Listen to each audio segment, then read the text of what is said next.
What's happening, people? Today we got a game between Real Madrid and Tottenham, and the reason, as you can tell by the title, is today we're talking about Emanuel Adebayor and where he will end up this summer. Um, he's he's gonna come off his loan spell from Real Madrid sometime soon, next week, I imagine, and he will be part of the Manchester City lineup once again. But from what we've heard and from what we probably know, Emanuel Adebayor will not be at Manchester City next year. And the most likely target as of now is Tottenham, and because Tottenham has been having some issues lately scoring goals, and Tottenham, Defoe recently came out and said that he doesn't want to play off the bench. He wants full-time play. So that could be a potential problem for some of the strikers there. For Tottenham fans, Crouch didn't have a good year. Defoe didn't have a good year. Pavlyuchenko, he was alright this year, but the best striker, if anything, was Vaart, and he's not a striker. He's a a midfield player. And they do need some pure strikers, and a lot of talk about Adebayor. And I know a lot of people don't like Adebayor, but I like Adebayor. I think he's a good player. I saw him. It seemed every time he played for City before the January transfer thing there, he scored goals. I mean, like, every time he was put on the field, he put the ball in the net. Like, I saw him play 3 times in Europe, and I saw him score 5 goals. And I don't know if I'm not seeing another side to him. I know he scored a couple over in Real Madrid, and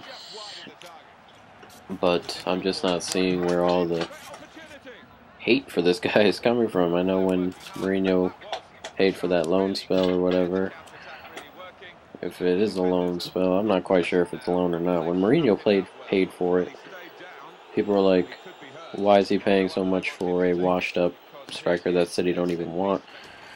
As Vaart has a nice free kick there.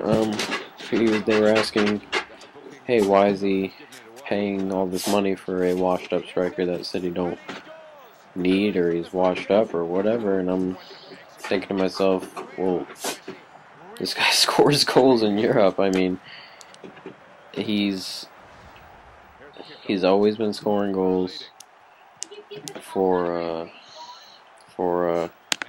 a city in Europe, and if anything, going to La Liga would help him in such a situation, considering, and I mean, this is no disrespect to the La Liga, but it's not as tough as, say, the Premier League or the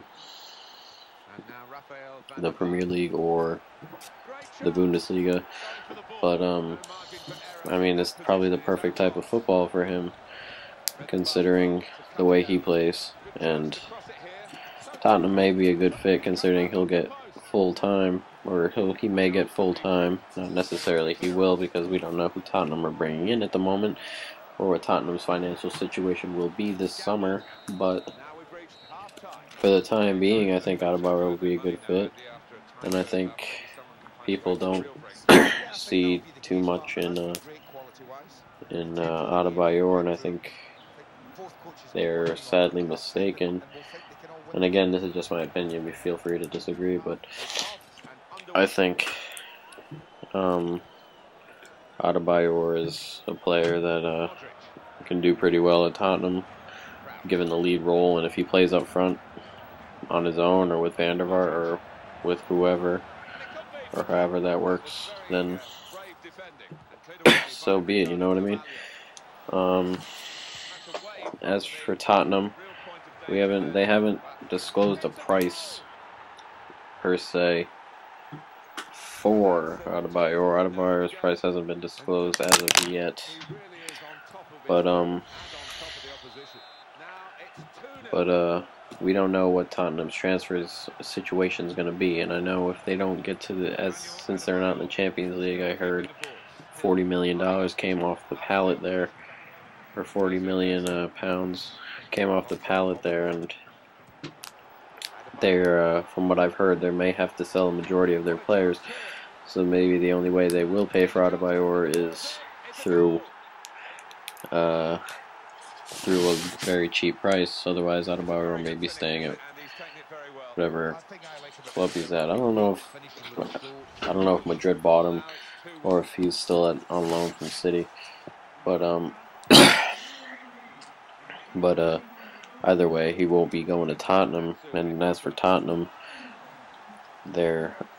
since their financial situation is currently a miss, then there can be some humongous problems there next season, if anything, if they don't fix whatever they're at the moment with their team and whatnot, and if they don't, from what I've heard, they have to sell a majority of some good players, then I don't think they're going to contend next season for a Champions League spot, especially considering all the players they may have to get rid of, and all the players that may want to leave, like Gareth Bale and Jermaine Defoe and Luka Modric, if they can't afford to keep him. I know Harry Redknapp said he's their priority in keeping players, but they may not have the ability or the money to keep Luka Modric from going somewhere else. I know if, Alex Ferguson has him at the top of his wish list, Luka Modric, and Luka Modric, I imagine, wouldn't mind playing some Champions League football, right? But Gareth Bale, Luka Modric, Peter Crouch, they may not even want to keep him. He had a pretty bad season, Crouch, for his standards. I know the England international, but you know, he had a pretty poor season this year in the league, and that wasn't just Crouch. It was Defoe and Pavlyuchenko, and that whole situation of strikers was just not too good. Any of their strikers, but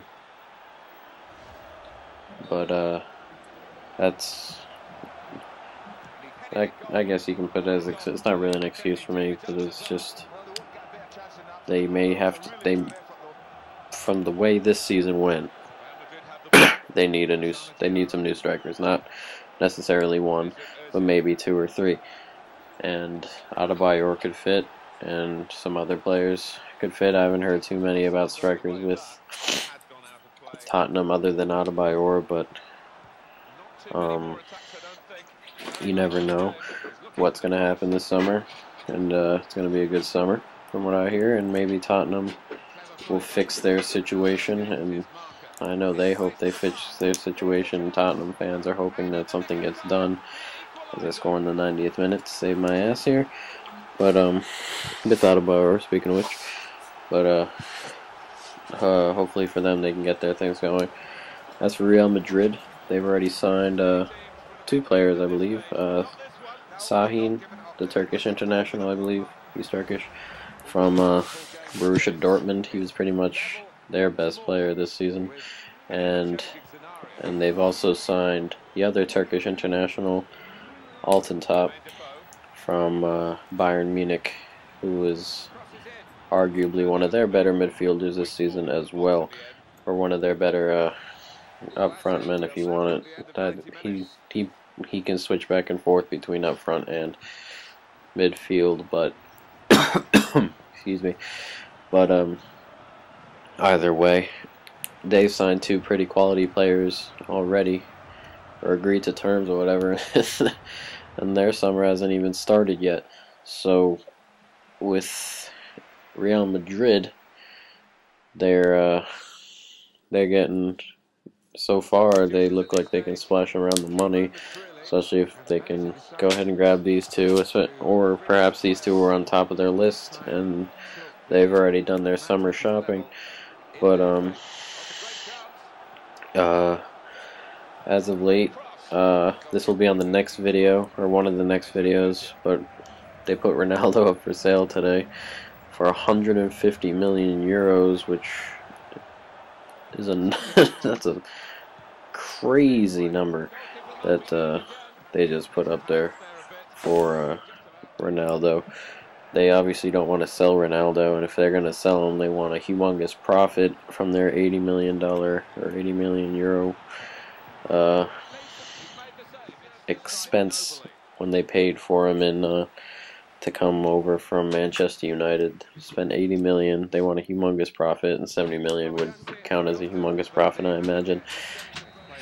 But they're also telling Manchester City that they can go to hell with their plan of a $60 million or 60 million euro bid, which is obviously going absolutely nowhere with with Madrid, who want something more. And if anything, I know they don't want to sell Ronaldo. He's 51 goals this year, which is an outrageous number.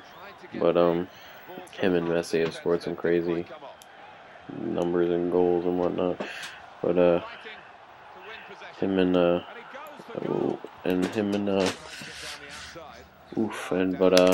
Manchester City aren't obviously gonna, aren't obviously gonna attempt at it. I've heard from a couple sources that Manchester City might actually be thinking about putting up that sort of money. But I'll get into that in another video. Yeah, but as I was saying, I'll get into that in another video. Speaking of Ronaldo, saves my ass again. Don't have to go to penalty kicks in the 120th minute. Anyway, that'll be it. And for this video, and you know, hopefully for Tottenham, they solve their money situation, and all luck to them for solving such a situation that could be a potential humongous problem for a team that's been contending the last couple of years for their Champions League spaces. I think if they don't get some players, or sell some players, or fix whatever the hell's going on up front, that I don't think they're gonna be contending next year for a Champions League spot. Maybe Europe, but I don't think Champions League football would be in that glass. But that's it, guys, and I will see you later.